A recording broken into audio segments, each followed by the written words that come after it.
Bienvenue sur Clapetimo, le podcast qui vous fait découvrir l'origine des mots. Une initiative recommandée par le concours francophone Les mots en or avec le soutien de la Fondation Voltaire. Aujourd'hui, nous allons nous intéresser à un mot qui va faire le pari de vous surprendre. Défi, pari, vous l'avez trouvé ? Il s'agit du substantif féminin gageure. G-A-G-E-U-R-E.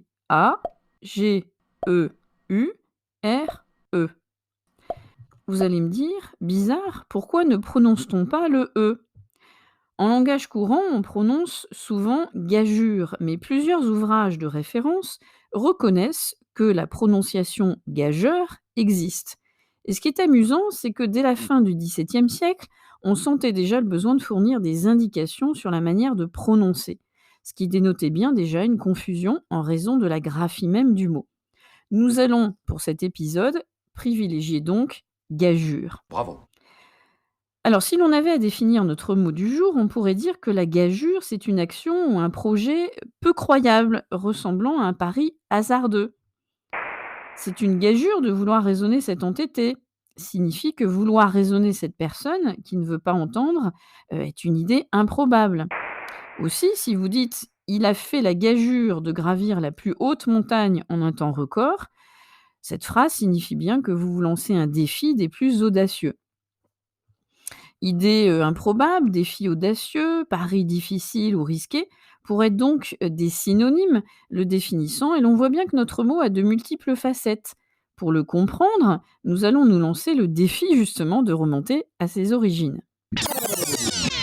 Petit retour en arrière pour comprendre l'origine du mot gageure.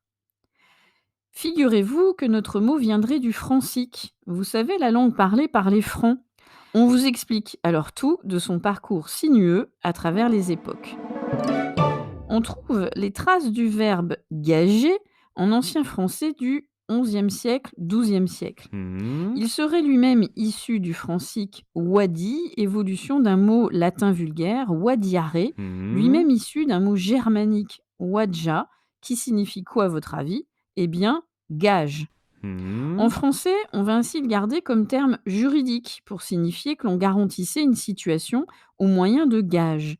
Puis, il va être employé au sens de gage, de caution, mais aussi de salaire, de solde. Et ce qui est amusant, c'est que durant la période du Moyen-Âge, on retrouve son orthographe marquée par ses origines franciques et germaniques.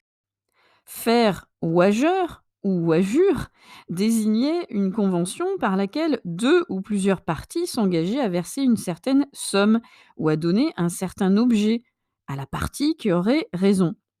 Et puis au XVIIe siècle, on le retrouve avec l'expression soutenir la gageur, la gageure, au sens de persévérer dans une entreprise difficile. Pour preuve, Madame de Sévigné l'emploiera dans plusieurs de ses lettres, et chez la comtesse de Ségur, nous sommes alors au XIXe siècle, on retrouve l'expression pour exprimer un simple avis.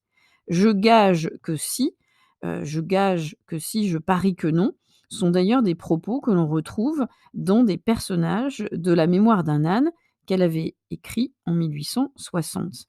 Ainsi, nous voyons bien qu'au fil des siècles, le sens de gageure a évolué pour glisser vers un sens figuré que nous évoquions au début de notre épisode.